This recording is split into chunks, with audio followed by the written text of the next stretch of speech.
Olá pessoal, divulgando meu novo curso com vocês, um curso de eletromiografia de superfície, um curso 100% online, onde a gente vai estar aprendendo a analisar e interpretar o sinal eletromiográfico. Nós vamos aprofundar muito na fisiologia e na instrumentação da eletromiografia de superfície, um curso com mais de 20 aulas. Aqui você vai aprender a interpretar, analisar e construir um relatório do ponto de vista fisiológico e apresentar ele para o seu paciente, ok? Não existe nada como esse curso no mercado. Eu garanto que aqui vocês vão aprender de fato o que é um sinal eletromiográfico e como interpretar este sinal. Então você que já atua na prática clínica ou você que é um estudante, está realizando o seu trabalho de conclusão e está com dificuldade de encontrar um curso nesse sentido, venha conhecer o meu curso. Aqui eu garanto que você vai aprender o que é o sinal eletromiográfico e como fazer a interpretação deste sinal, tá bom? Entre no site e saiba mais a respeito. Bom, já que nós vimos o potencial de repouso, vamos ver agora o que caracteriza um neurônio, isto é, o potencial de ação, ou seja, o sinal elétrico que percorre o neurônio muito rapidamente. Bom, para pesquisar o potencial de ação, os primeiros pesquisadores utilizaram axônios gigantes de Lula, percebe? Esses axônios apresentam um calibre de aproximadamente 1 milímetro, o que é até 1000 vezes maior do que os axônios dos vertebrados. Para a realização desses experimentos, eles introduziam nesses axônios micropipetas de vidro, bem como microeletrodos de registro, para registrar o potencial transmembrana, ou seja, a diferença entre o potencial no interior da célula, no líquido intracelular, com o líquido extracelular. Esse método experimental ficou conhecido como o modelo de Hodgkin e Huxley. E com essa técnica, os pesquisadores observaram que o potencial de repouso da membrana do axônio era um potencial constante, que ficava próximo a menos 70 mV. No entanto, quando aplicavam um estímulo elétrico na membrana, ocorria uma variação súbita desse potencial que tornava-se positivo, próximo a 40 mV. Subitamente esse potencial caía, até mesmo além do valor de potencial de repouso, e posteriormente a membrana se repolarizava, isto é, retornava ao mesmo valor do potencial de repouso, de aproximadamente menos 70 mV. E esse súbito aumento do potencial para se tornar positivo e logo após uma depressão do registro ficou chamado de despolarização e repolarização. Curva ascendente, despolarização, curva descendente, repolarização. E todo esse ciclo passava em um período de tempo menor que 1 milissegundo, ou seja, a milésima parte de um segundo, algo muito rápido. Vamos ilustrar esse registro para a gente compreender melhor.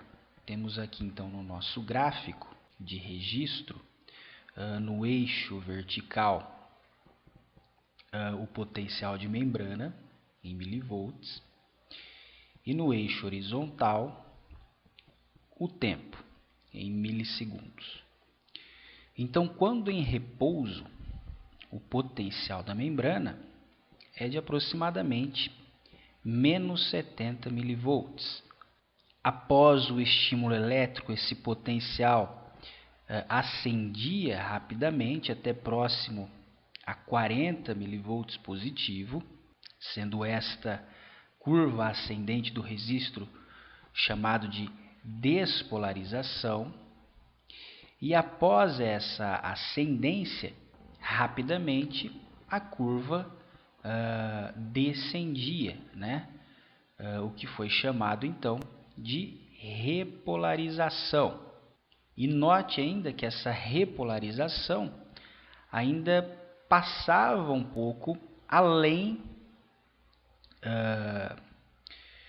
da voltagem de repouso da membrana, né? Além dos 70 mV, sendo isto chamado de hiperpolarização. Então, após a repolarização, havia uma discreta hiperpolarização e, posteriormente, a membrana voltava até a sua voltagem de repouso, né, de menos 70 mV.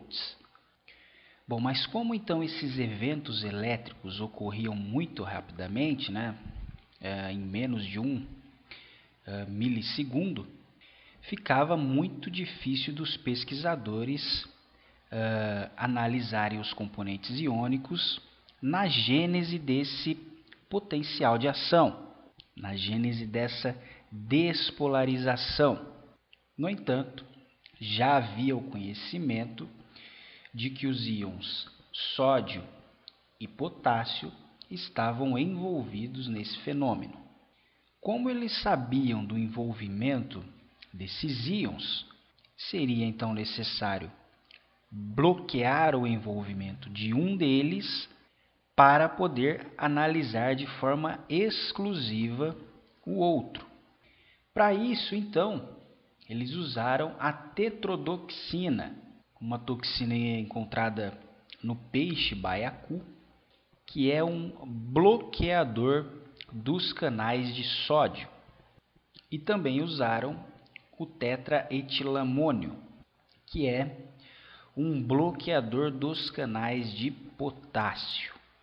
Desse modo, então, bloqueando os canais de potássio com tetraetilamônio, era possível analisar exclusivamente o fluxo de íons apenas nos canais de sódio, uma vez que eles não estavam bloqueados.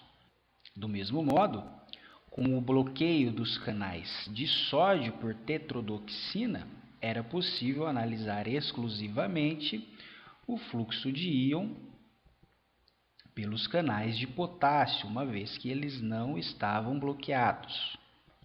Olha só, na presença de tetraetilamônio e com a membrana do neurônio fixada a um potencial de 0 mV, perceba que após o estímulo elétrico, o que ocorre nesse ponto, há o registro de uma rápida corrente de sódio para dentro do axônio, para dentro aqui, ó, certo? Então, quando há o estímulo elétrico na presença de tetraetilamônio, ou seja,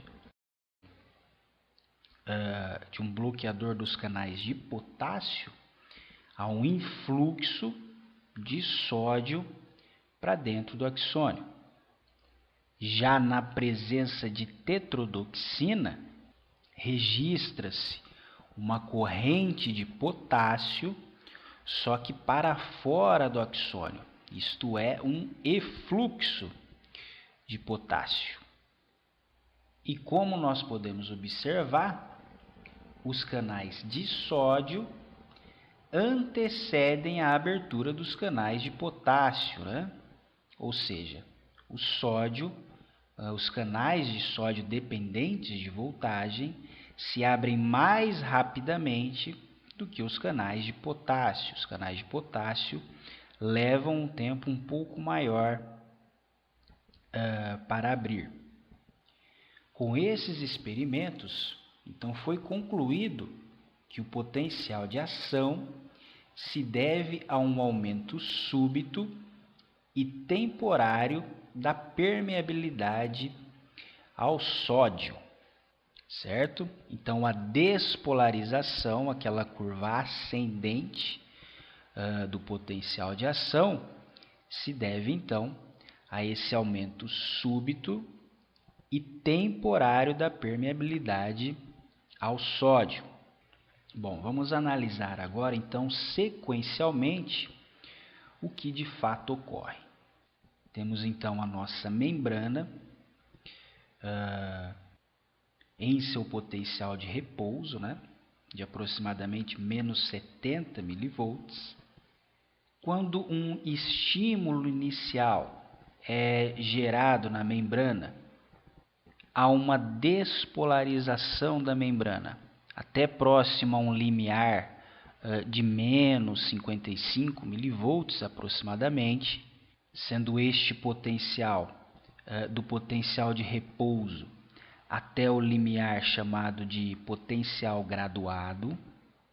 E quando então esse limiar é atingido, há então a abertura dos canais de sódio dependentes de voltagem, portanto, há um aumento da permeabilidade da membrana ao sódio e, consequentemente, o sódio que encontra-se mais concentrado no líquido extracelular se difunde para o interior da célula, gerando assim um aumento da concentração de íons no interior da célula. Desse modo, a célula fica menos negativa e mais positiva.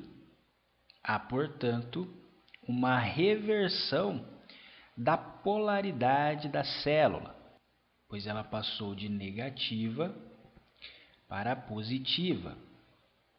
E quando a membrana celular passa do 0 milivolt, tornando positivamente, alcança-se o que é chamado de ponto de ultrapassagem, também chamado de overshoot, certo? Então, o overshoot é o ponto de registro onde o potencial de ação encontra-se do lado positivo.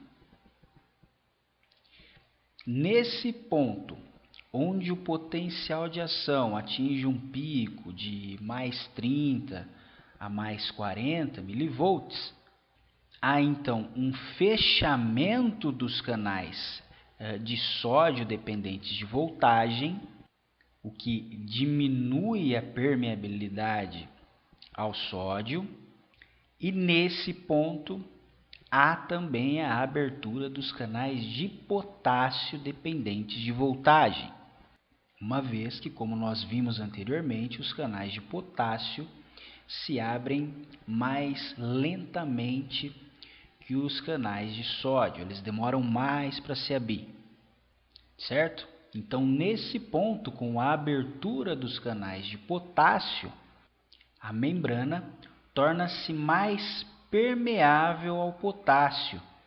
E como o potássio encontra-se mais concentrado no líquido intracelular, o potássio irá então se difundir a favor do seu gradiente de concentração, isto é, para fora da célula.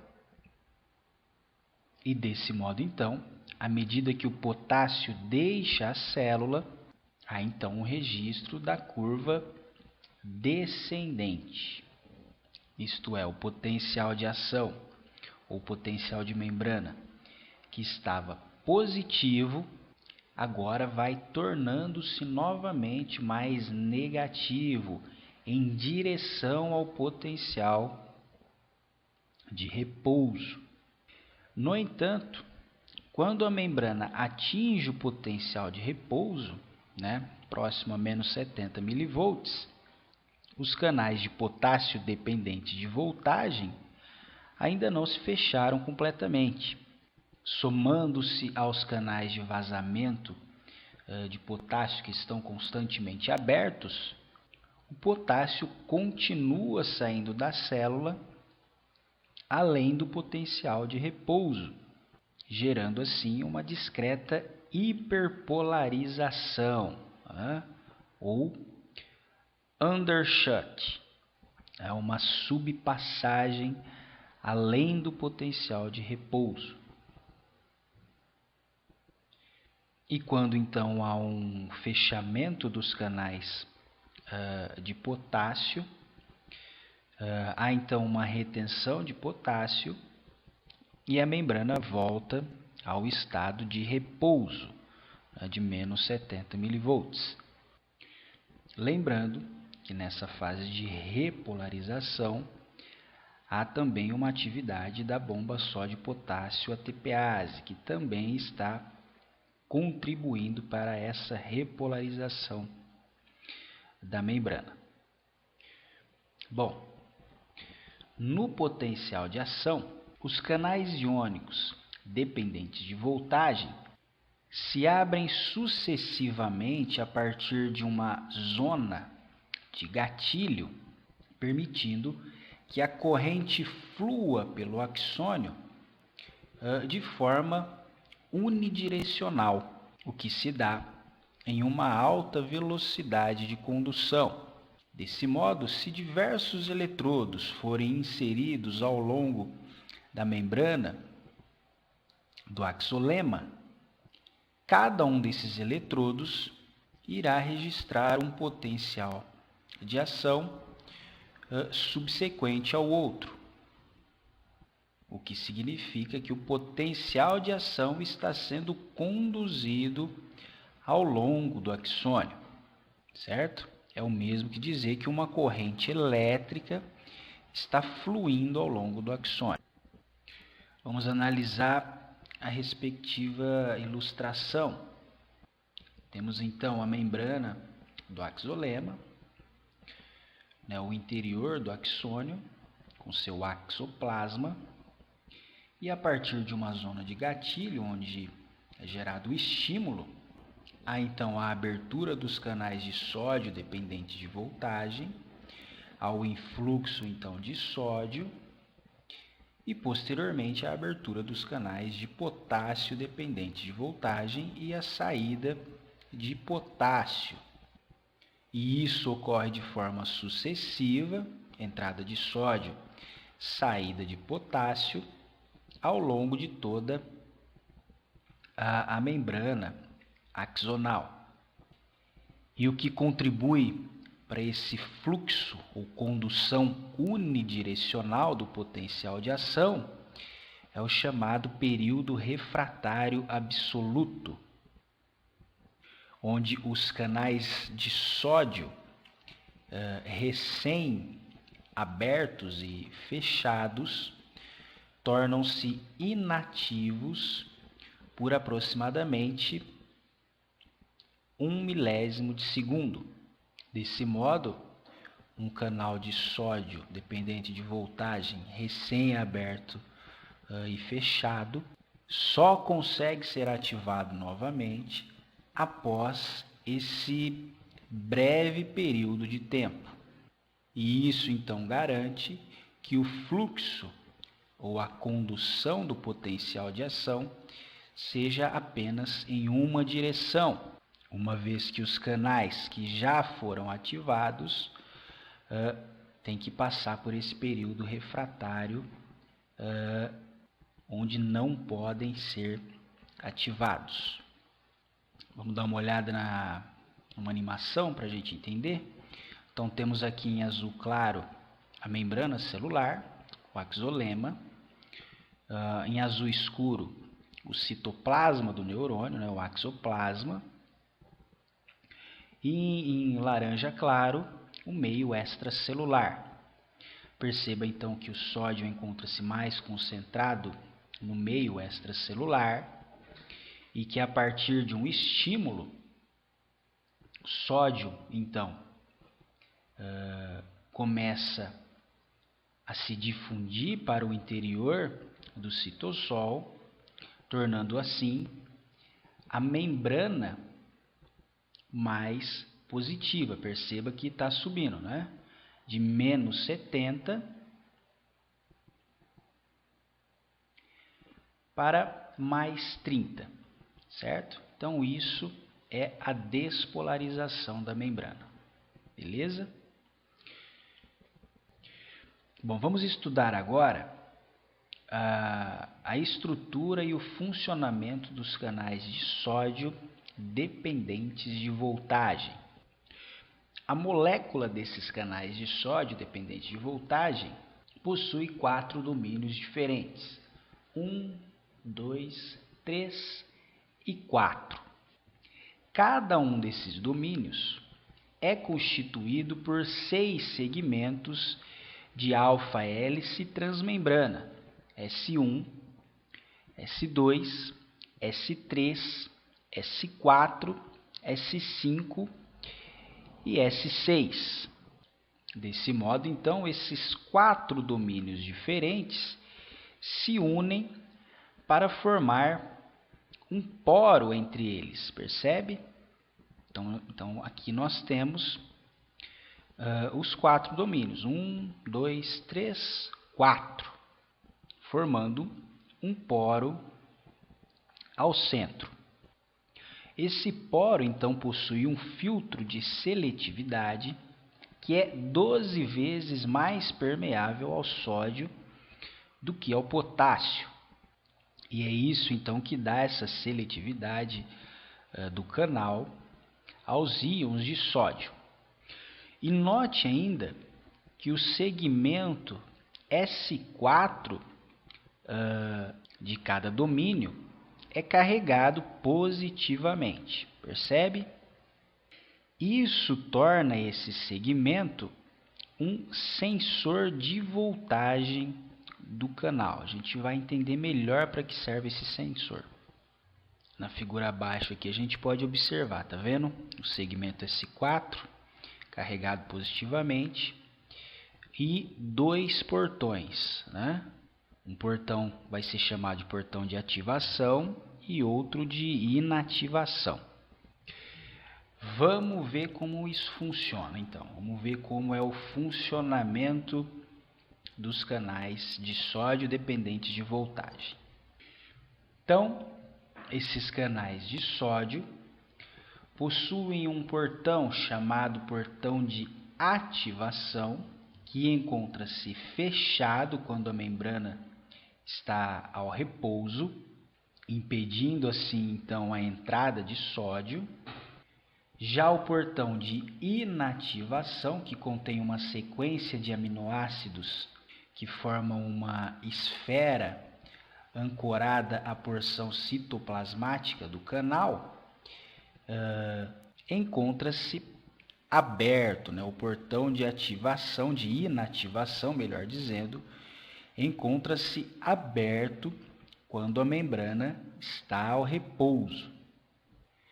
Quando a membrana despolariza, percebe que agora ficou positivo no líquido intracelular, e é então alcançado aquele limiar de ativação, há então a abertura do portão de ativação e o sódio passa então a se difundir a favor do seu gradiente de concentração para o líquido intracelular. O portão de inativação também se move em resposta à despolarização. No entanto, sua resposta é retardada em 0,5 milissegundo. Após esse período, o canal então se fecha pelo portão de inativação. Então, 0,5 milissegundo é o tempo que o sódio tem para entrar no citosol. Uma vez o canal fechado, ele já não consegue mais se difundir para o líquido intracelular. E quando a membrana repolariza, os portões voltam às suas posições de origem. Portão de ativação encontra-se fechado e o portão de inativação encontra-se aberto. Bom, mas como então esse portão de ativação se abre em resposta ao estímulo? Bom, lembra que nós vimos que o segmento S4 de cada domínio funciona como uma espécie de sensor? É exatamente isso. Percebe então que o segmento S4 possui uma alavanca que encontra-se ligada ao portão de ativação. Quando em repouso, o segmento S4, que é carregado positivamente, encontra-se mais próximo do citosol do que do líquido extracelular. Ele encontra-se atraído pela carga negativa do citosol. Quando a membrana despolariza, aí há uma inversão. O líquido intracelular torna-se mais positivo e agora o líquido extracelular próximo à membrana torna-se mais negativo. E isso então atrai o segmento S4, que estava-se mais próximo ao interior da membrana, próximo ao citosol, em direção ao líquido extracelular, percebe? E isso então move a alavanca, fazendo com que o portão de ativação se abra. E quando há a repolarização da membrana, o segmento S4 volta à sua posição original e o portão de ativação se fecha. Certo?